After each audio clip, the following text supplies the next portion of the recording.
El papel temblaba en mis manos mientras leía las palabras que nunca esperé ver. Allí en ese documento oficial, mi propia hija me declaraba incapaz de gestionar mi vida, mis bienes y mi dignidad. Las lágrimas nublaron mi vista al recorrer cada línea cruel.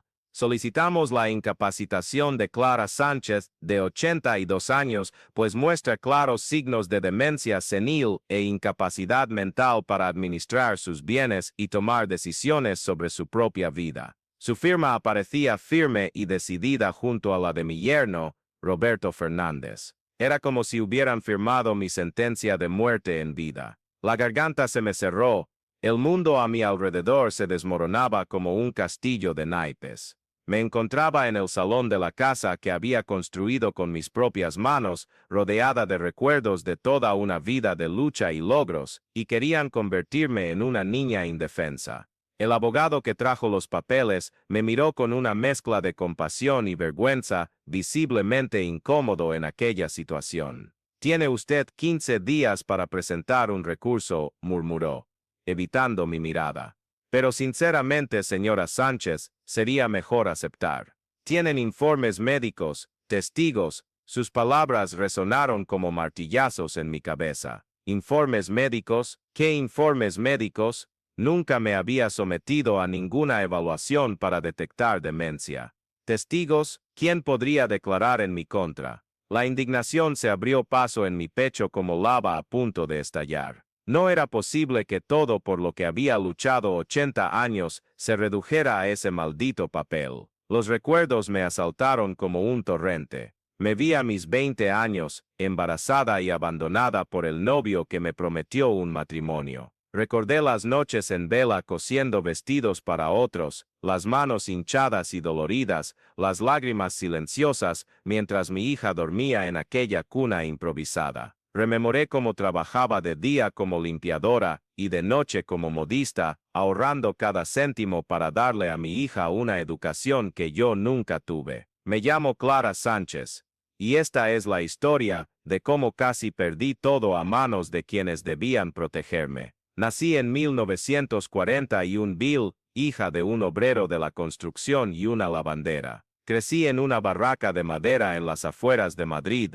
donde aprender a coser no era un lujo, sino una necesidad. Mi madre, doña Concepción, me enseñó que aguja e hilo podían ser las llaves de una vida mejor. «Clara», decía ella, mientras sus callosas manos guiaban las mías, «una mujer que sabe coser nunca pasará hambre. Y una mujer que sabe coser y tiene buena cabeza, hasta puede llegar a ser rica». Con 18 años, ya era conocida en el barrio como la chica que hacía los vestidos más bonitos. Era 1959 y el mundo cambiaba. Las mujeres empezaban a trabajar fuera de casa y yo soñaba con mi propio taller de costura. Entonces conocí a Antonio, un joven encantador que vendía telas. Me prometió el cielo, habló de matrimonio y de formar una familia. A los 20 descubrí que estaba embarazada. Aquella misma semana, Antonio desapareció. Supe después que se había ido a Barcelona, donde se casó con la hija de un comerciante adinerado. La desesperación podría haberme vencido. Muchas chicas en mi situación tomaron decisiones drásticas o se resignaron. Pero yo llevaba dentro una fuerza ancestral heredada de generaciones de mujeres que sobrevivieron guerras, hambrunas y abandono. Decidí que aquel bebé no sería mi ruina, sino mi impulso. Isabel nació en marzo de 1961 Bill, y con ella renació también una nueva Clara. Una Clara que dormía tan solo 4 horas al día, que llevaba a su hija a la espalda mientras entregaba encargos de costura,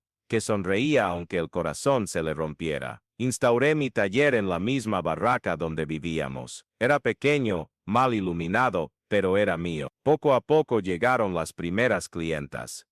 Primero las vecinas, luego sus amigas, y pronto mi reputación se extendió a barrios cercanos. Durante 15 años, luché sola. Isabel creció viendo cómo trabajaba 18 horas diarias, pero también me vio cumplir mis sueños. En 1976, pude comprar nuestra primera casa propia. No era grande, pero tenía 3 habitaciones, un salón y una cocina de verdad. Isabel tenía 15 años y estudiaba en el instituto. Era inteligente, aplicada, pero también testaruda y rebelde como yo. Mamá, quiero estudiar en la universidad, me dijo una noche, mientras acababa un vestido de novia para un encargo del fin de semana. La universidad cuesta dinero, hija. Mucho dinero, respondí sin levantar la vista de mi labor. Entonces trabajaré y estudiaré a la vez. Siempre dijiste que las mujeres fuertes no renuncian a sus sueños. Y ella no renunció. Isabel se licenció en Administración de Empresas, consiguió un puesto en una firma de contabilidad,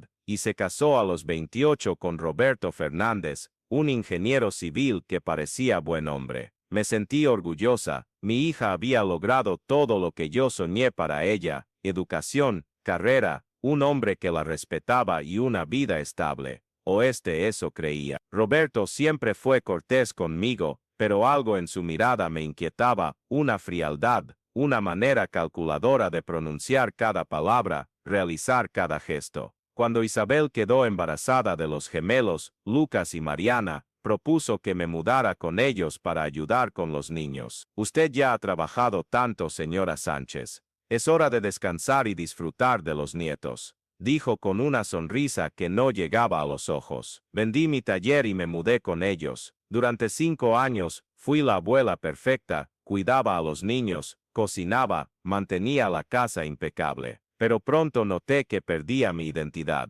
Ya no era Clara, la modista independiente y respetada, era solo la abuela Clara, útil para el cuidado y las tareas domésticas. Cuando los gemelos cumplieron 5 años y comenzaron el colegio, decidí retomar mi vida. Alquilé un pequeño estudio y volví a coser. Al principio Isabel apoyó mi idea. Mamá necesita sentirse útil, dijo a Roberto. Pero a él no le gustó. Señora Sánchez, ¿no cree que ya está mayor para coser todo el día?, comentó en una cena. A su edad, eso no es para usted. Roberto, tengo 65 años, no 90, repliqué con firmeza. Y coser no es solo pinchar la tela. Es mi oficio, mi pasión. Vi la mirada que intercambió con Isabel, un gesto lleno de significado, que aún no comprendía del todo, pero que me heló la sangre. En los años siguientes, mi taller prosperó de nuevo. Desarrollé una técnica única de bordados a mano, y mis creaciones fueron demandadas por clientas de toda la ciudad.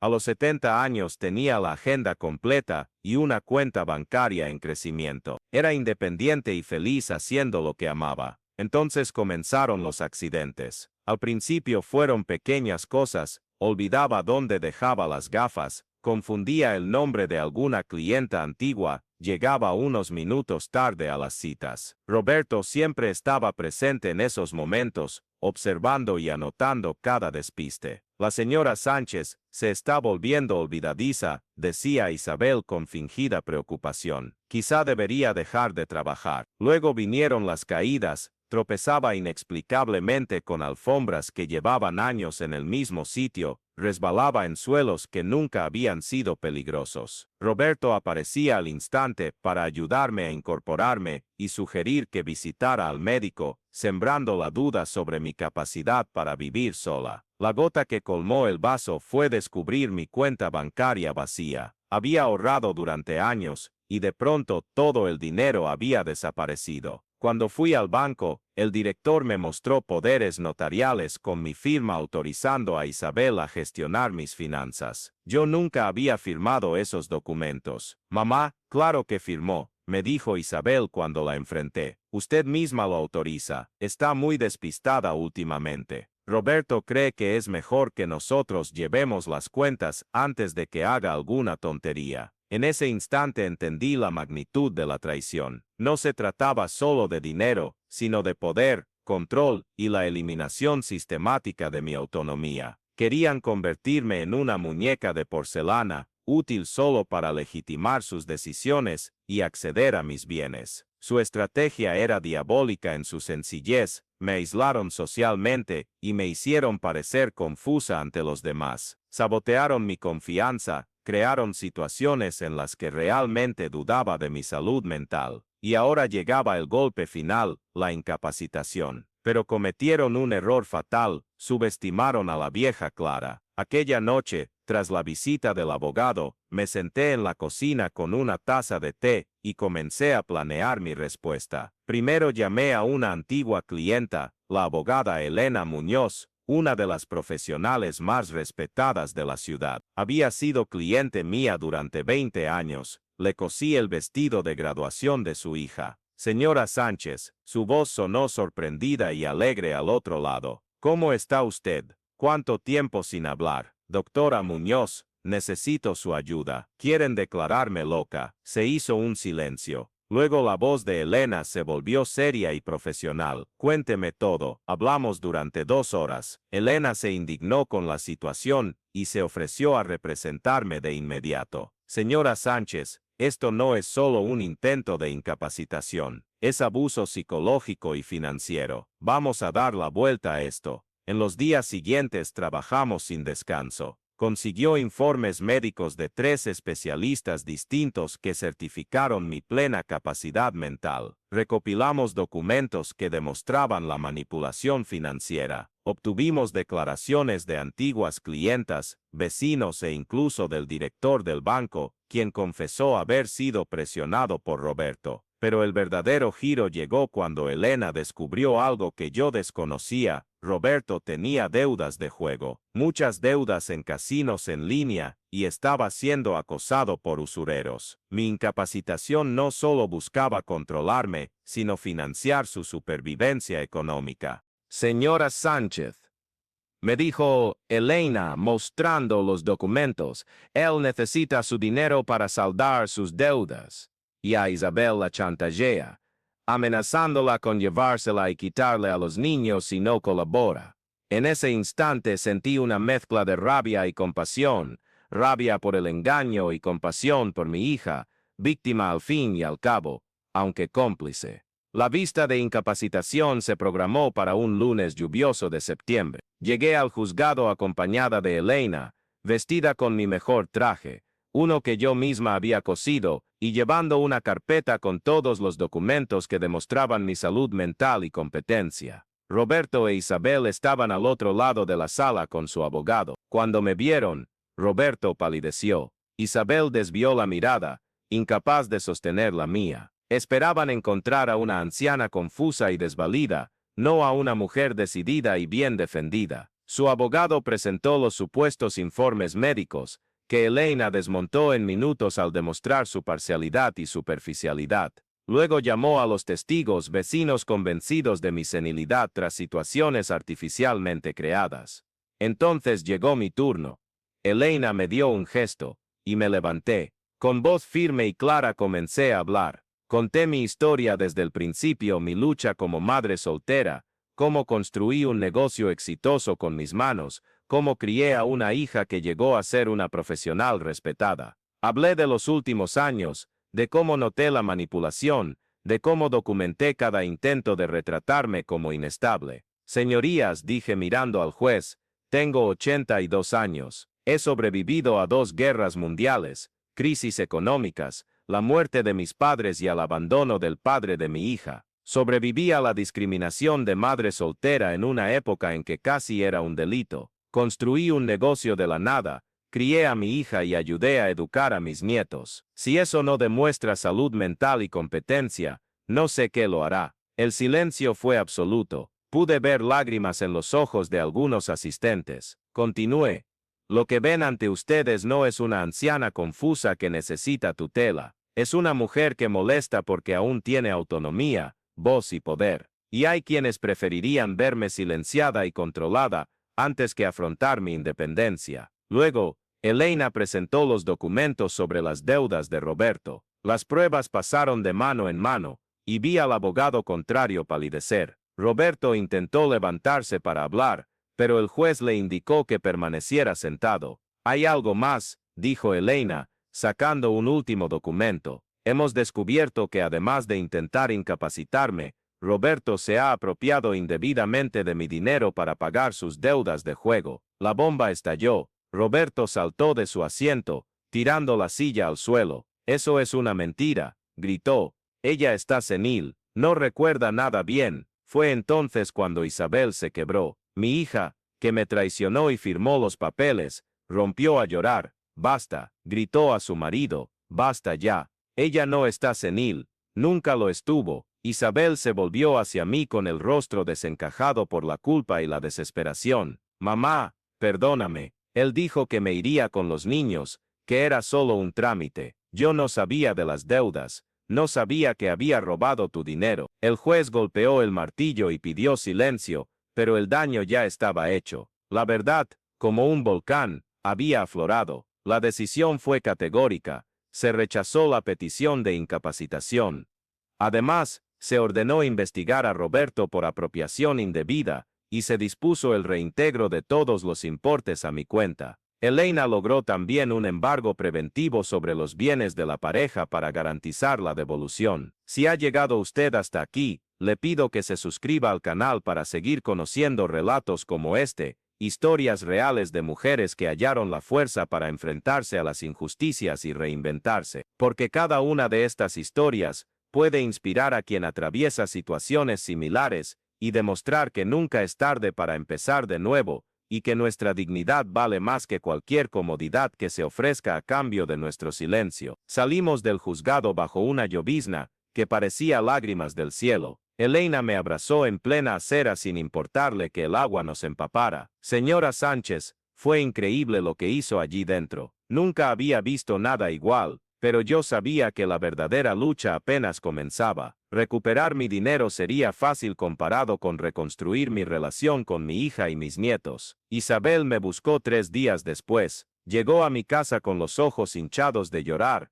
y un maletín en la mano. Mamá, me fui de casa. No puedo seguir con él después de descubrir todo lo que descubrí. Nos sentamos en el salón y me contó toda la verdad.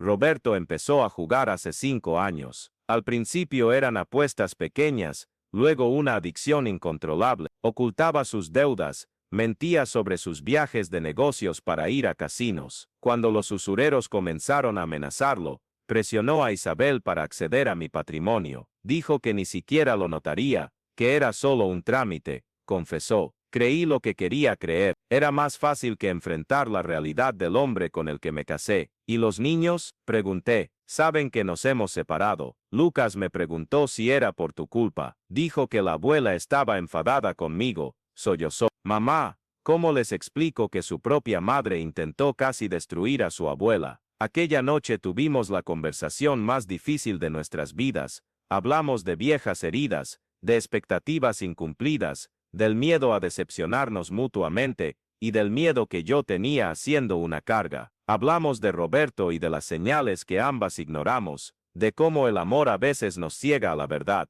Mamá, he pasado mi vida intentando demostrar que merecía tu sacrificio, y al final traicioné todo por lo que luchaste. Hija, dije, tome sus manos, fuiste manipulada por quien debía protegerte. Eso no borra una vida de amor y entrega. Ambas cometimos errores, y ambas aprendimos. Ahora es momento de empezar de nuevo. Los meses siguientes fueron de reconstrucción. Isabel solicitó el divorcio y obtuvo la custodia de los niños. Roberto intentó recurrir, pero sus deudas y los cargos penales complicaron su situación. Terminó vendiendo la vivienda familiar para pagar parte de lo adeudado, y se mudó a otra comunidad autónoma. Reabrí mi taller, esta vez en un local más grande y moderno. Elena me ayudó a ordenar todos los documentos legales y financieros. A mis 82 años, volví a empezar, pero esta vez no estaba sola. Isabel y los gemelos se mudaron cerca de mi casa. Ella encontró trabajo en una firma de contabilidad y reconstruyó su vida profesional. Los niños, al principio confusos, comprendieron que a veces los adultos cometen errores, pero lo importante es tener el coraje de corregirlos. Lucas, con 15 años, mostró un especial interés por mis historias de juventud. Pasaba tardes enteras en el taller escuchándome relatar mis tiempos duros y cómo superé cada obstáculo. Abuela, eres la persona más fuerte que conozco, me dijo un día mientras me ayudaba a ordenar los hilos por colores. No soy fuerte, nieto, respondí sonriendo, simplemente nunca me rendí. Hay una gran diferencia. Mariana, más tranquila, expresaba su cariño de otra manera, había empezado a aprender a bordar conmigo, y mostraba un talento natural para el bordado. Es hereditario, bromeé. Tus tatarabuelas también tenían manos de hada. Un año después de la vista recibí una llamada inesperada de una reportera de un programa de televisión que había conocido mi historia gracias a Elena. Señora Sánchez, nos encantaría hacer un reportaje sobre su caso. Muchas familias pasan por situaciones similares y su historia podría ayudarles. Al principio dudé, no quería atención innecesaria, pero pensé en todas las mujeres de mi edad que viven la misma pesadilla, manipuladas y privadas de su dignidad. Decidí aceptar. El reportaje se emitió en un programa de gran audiencia. Mostraron mi taller, entrevistaron a Elena, a Isabel y a algunas de mis antiguas clientas. El título de la pieza fue, a los 82 años, la modista demuestra que no está senil y revierte un intento abusivo de incapacitación. La repercusión fue enorme. Recibí cientos de cartas y correos electrónicos de personas con historias similares. Muchas ancianas habían sufrido el mismo abuso familiar. Algunas ya lo habían perdido todo, otras seguían luchando. Entonces nació una idea que cambiaría mi vida por completo. Con la ayuda de Elena fundamos una ONG llamada Dignidad al Hilo. Su objetivo era brindar apoyo legal y psicológico a mayores víctimas de abusos familiares y financieros. Convertimos mi taller en la sede principal, y Elena logró sumar a voluntarios entre colegas abogados especializados en derecho de personas mayores. La primera beneficiaria fue doña Margarita, una señora de 76 años a quien sus hijos quisieron internar en una residencia y vender su casa. Gracias a nuestro equipo demostramos que estaba en pleno uso de sus facultades para vivir sola. Recuperó su hogar y su libertad. Luego ayudamos al señor Antonio, un viudo de 80 años cuyas deudas de pensión habían sido usurpadas por sus hijos, sometiéndolo a una especie de reclusión privada. Y así continuamos. En 2 años habíamos asistido a más de 50 mayores a recobrar su autonomía y dignidad.